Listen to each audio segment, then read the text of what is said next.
Les artistes les plus doués du ski alpinisme se rencontrent chaque année depuis 39 éditions pour un concerto géant à base de cadence des spatules, tempo des bâtons, beauté du geste et goût de l'effort. Une définition parmi d'autres de ce qu'est la Pyramenta.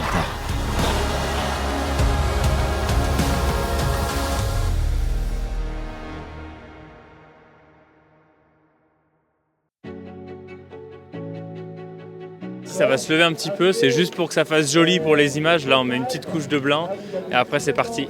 Ja, für mich ist es vor allen Dingen die Freiheit, die im Vordergrund steht. Bei den Ski Mountaineering Rennen ist es doch anders wie jetzt im Vergleich zu Biathlonrennen, Langlaufrennen. Es ist viel wilder, man ist draußen in der Natur, in der Umgebung. Es ist mehr Eigenverantwortung gefragt und vor allen Dingen sind sehr lange Rennen abenteuerlich und darum bin ich jetzt hier bei der Pyramenta. On va faire une belle journée de ski encore et puis voilà, toujours des belles étapes à la pierre.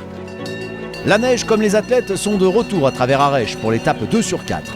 Un départ au chrono neutralisé au centre du village. Direction le départ officiel, 30 km, 3000 mètres de dénivelé positif et négatif, de la neige au départ et des éclaircies en altitude. Un cadre de rêve. Et oui, on est en Beaufortin.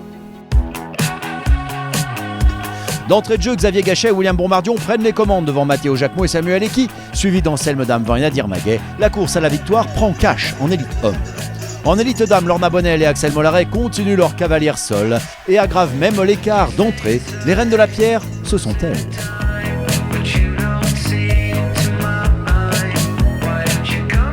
L'italienne Martina Palmasoy et l'états-unienne Katy Scheid continuent leur Pyramenta entre ultra trail et ski alpinisme. L'histoire d'amour perdure, de plus en plus d'athlètes œuvrant avec brio dans ces deux disciplines.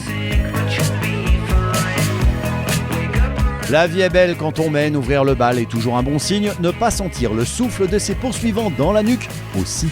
Le grand François Daen s'est engagé dans la Pierra depuis plus de 10 ans et ne cesse de se rapprocher des podiums. Être dans le top 10 d'une épreuve comme la Pierra est déjà en soi signe d'une maîtrise absolue, les podiums d'étape et du général, un must.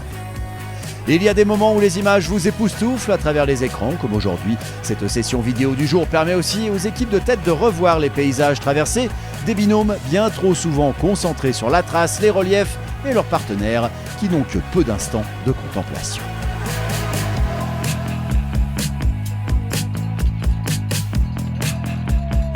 Ils caracolent sur les crêtes, ont accru leur avance de manière spectaculaire. Cette foulée, c'est celle que l'on a quand on vise le doublé.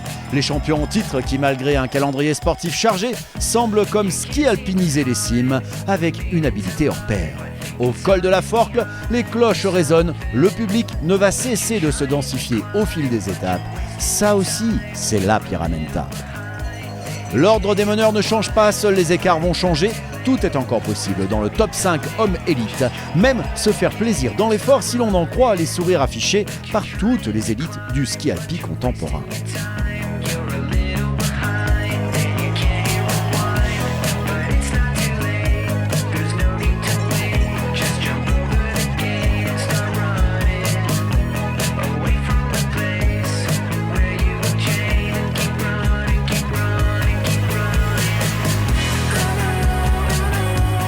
Certes, le radieux soleil alpin s'est fait plus discret sur les dernières descentes. Le jour blanc et une fine couche de neige masquent les pièges, mais la maîtrise des près de 195 binômes encore en course fait le taf.